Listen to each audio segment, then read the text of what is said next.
अस्सलाम वालेकुम dear student, welcome to my channel discover concept. Students, आज हम डिस्कस करेंगे स्कोप ऑफ द फिज़िक्स।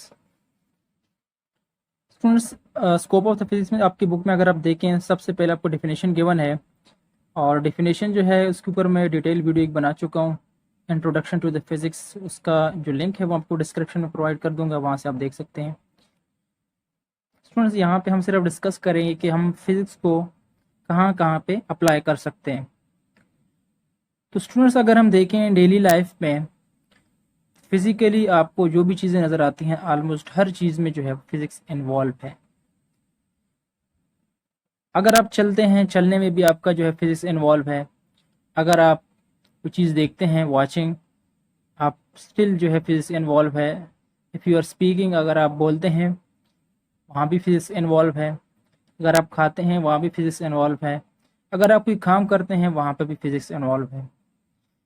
अब जो कुछ मैंने कहा, इन सब का जो है यहाँ पे मैं आपको एग्जांपल देता हूँ, एक एग्जांपल के थ्रू एक्सप्लेन करता हूँ। तो लेट्स सी। अब स्टूडेंट्स, चलते वक्त फिजिक्स कैसे इन्वॉल्व है, जो चीज़ें आपने पढ़ी है मैं उन बेसिक चीज़ों को यहाँ पर डिस्कस करूँगा आपके साथ।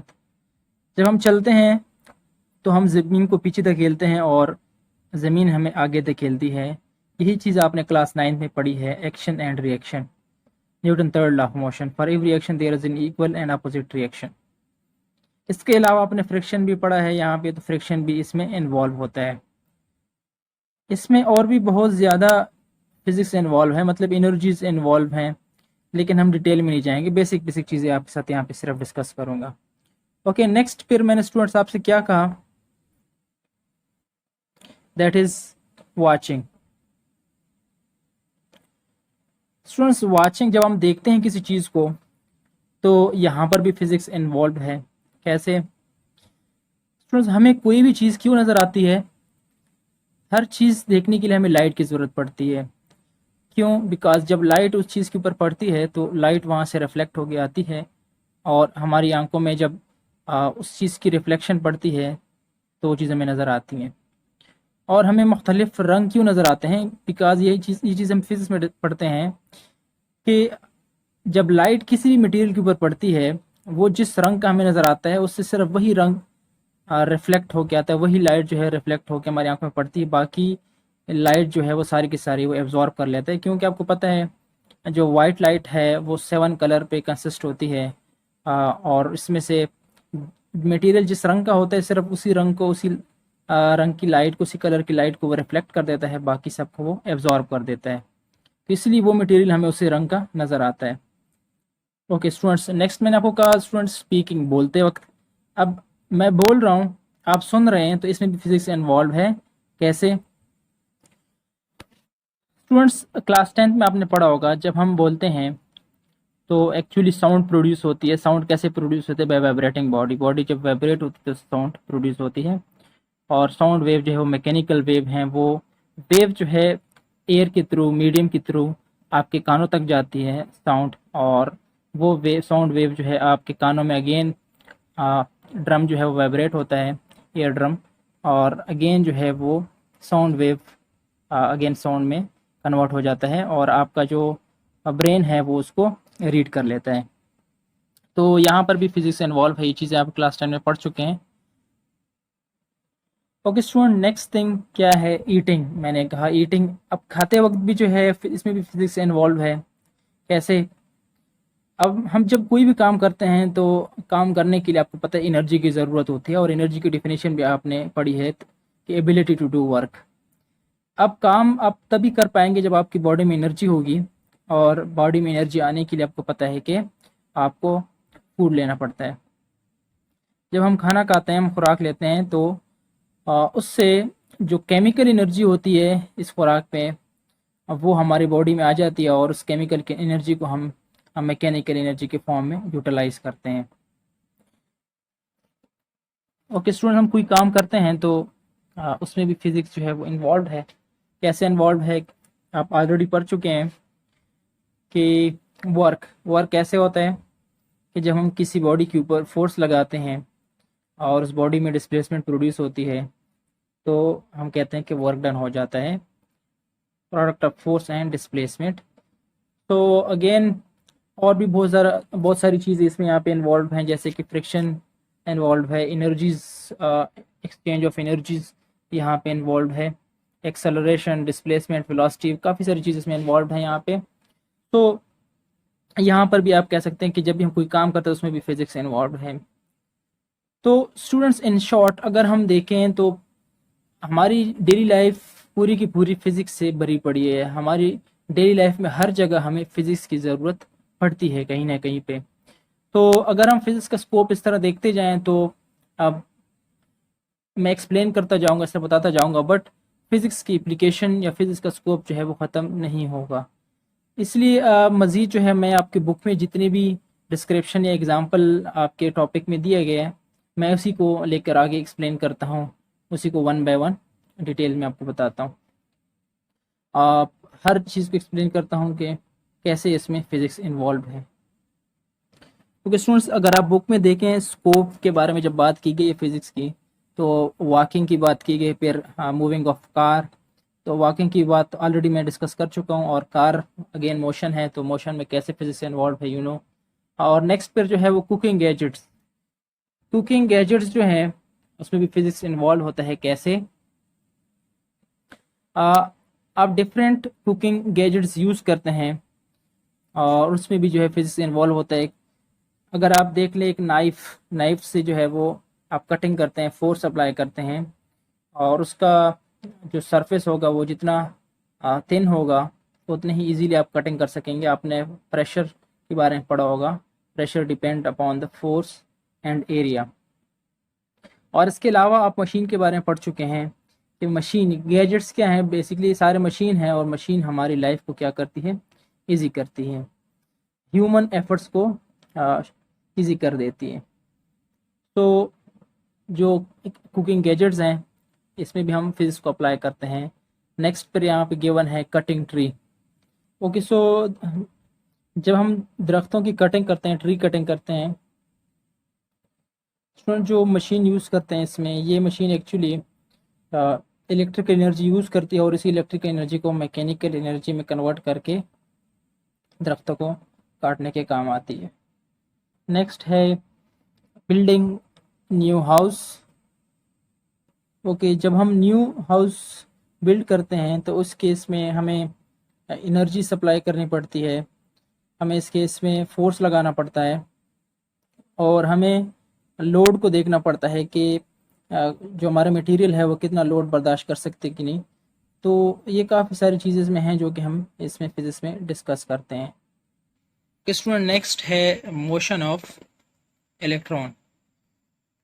आपने फिजिक्स में पढ़ा होगा, हम इलेक्ट्रॉन की मोशन को स्टडी करते हैं, और आपको पता होगा कि इलेक्ट्रॉन रिवॉल्व करता है around the nucleus of an atom of an element. किसी भी एटम के अंदर जो है वो सेंटर में बिल्कुल न्यूक्लियस, और न्यूक्लियस के अराउंड इलेक्ट्रॉन रिवॉल्व करते हैं। ये इलेक्ट्रॉन क्या क्या प्रॉपर्टीज़ कैरी करते हैं, और इन प्रॉपर्टीज़ या इस मोशन की वजह से, इन प्रॉपर्टीज़ की वजह से मटेरियल के ऊपर या मटेरियल के या किसी भी एलिमेंट्स के क्या क्या प्रॉपर्टीज़ होती हैं वो हमें इससे पता चलता है, जिसको हम आगे फर्दर यूटिलाइज़ कर सकते हैं फिर। तो ये चीज़ हम फिज़िक्स में डिस्कस करते हैं। ओके स्टूडेंट्स, नेक्स्ट है रॉकेट को जब हम लॉन्च करते हैं तो हमें इसको एक ख़ास एंगल पे, एक ख़ास पोजीशन पे, ख़ास फ्यूल रिक्वायर्ड फ्यूल हमें सप्लाई करना पड़ता है। तो ये सारी कैलकुलेशन जो है हमें किस चीज़ से मिलती है, फिज़िक्स से। फिज़िक्स को स्टडी करके हमें ये सब कैलकुलेशन मिल जाती है। ओके, सो नेक्स्ट है साउंड वेव। साउंड ऑलरेडी मैं डिस्कस कर चुका हूँ कि जब हम बोलते हैं तो साउंड वेव जनरेट होती हैं, और साउंड वेव ट्रेवल करती हैं थ्रू द मीडियम और लिसनर तक पहुँच जाती हैं। तो ये चीज़ हम फिज़िक्स में डिस्कस करते हैं। Next is electrical circuit. Electrical circuit, हम आपको पता है कि चार्जेस इलेक्ट्रॉन फ्लो करते हैं थ्रू द सर्किट, और इलेक्ट्रॉन अपनी एनर्जी जो है वो सेल से, बैटरी से लेते हैं और उसको सर्किट में यूटिलाइज़ करते हैं। मतलब वहाँ पे कोई बल्ब वगैरह होगा तो वो इससे एनर्जी ले लेता है, बल्ब हो, या कोई फ़ैन हो, कोई भी इस तरह मटेरियल हो, इलेक्ट्रिकल अप्लायंस जो होते हैं वो एनर्जी कंज्यूम कर लेते हैं।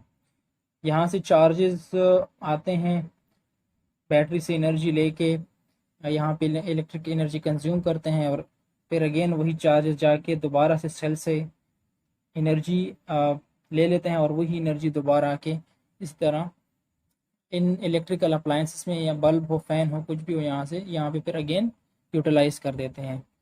तो यहाँ पे केमिकल एनर्जी इलेक्ट्रिकल एनर्जी में कन्वर्ट होती रहती है। सो इलेक्ट्रिकल सर्किट में बहुत ज़्यादा फिजिक्स इन्वॉल्व है।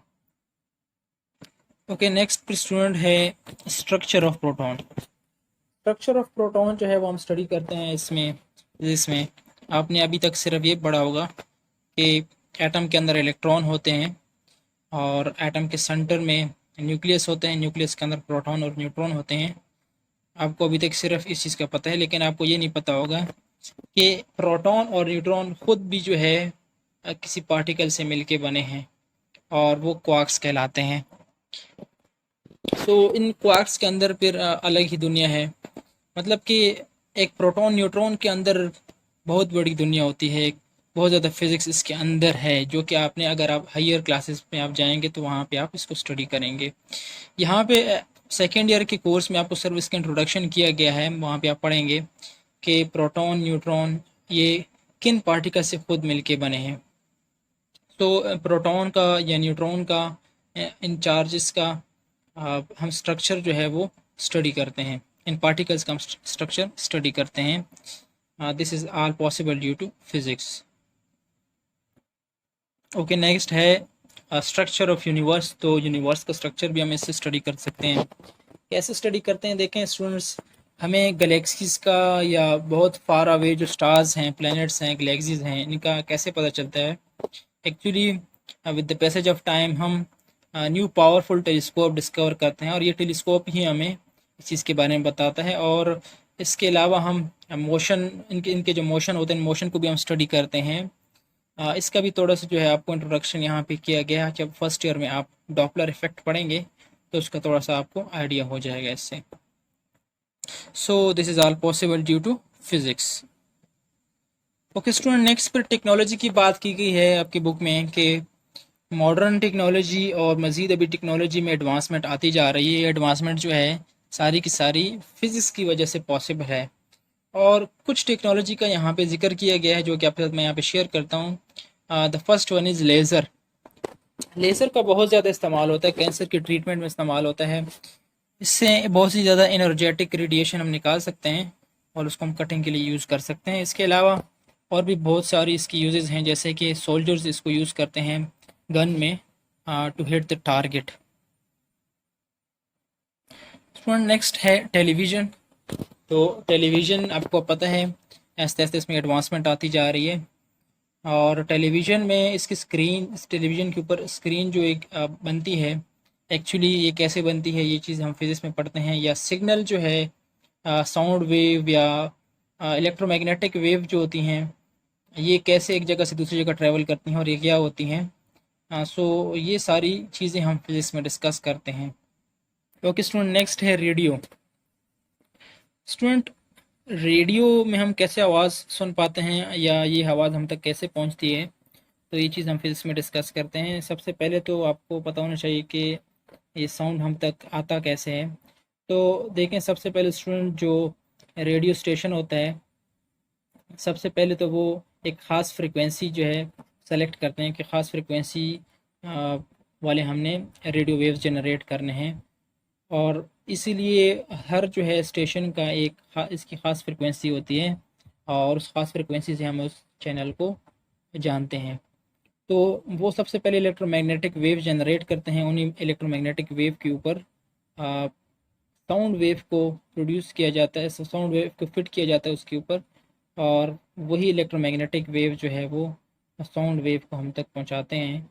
और इस तरह जो है फिर जब हमारे घरों तक वो रेडियो वेव पहुंचती हैं, तो हम जब अपने रेडियो में फिर ट्यूनिंग करते हैं, सो ट्यूनिंग के दौरान जब हमें ख़ास रेडियो स्टेशन वाली फ्रीक्वेंसी को सेलेक्ट करते हैं, तो दोनों फ्रीक्वेंसीज़ की मैचिंग हो जाती है। दोनों फ्रीक्वेंसी की मैचिंग जब होती है तो इसको हम रेजोनेंस कहते हैं, और रेजोनेंस की वजह से फिर हम एक ख़ास चैनल को सुन पाते हैं।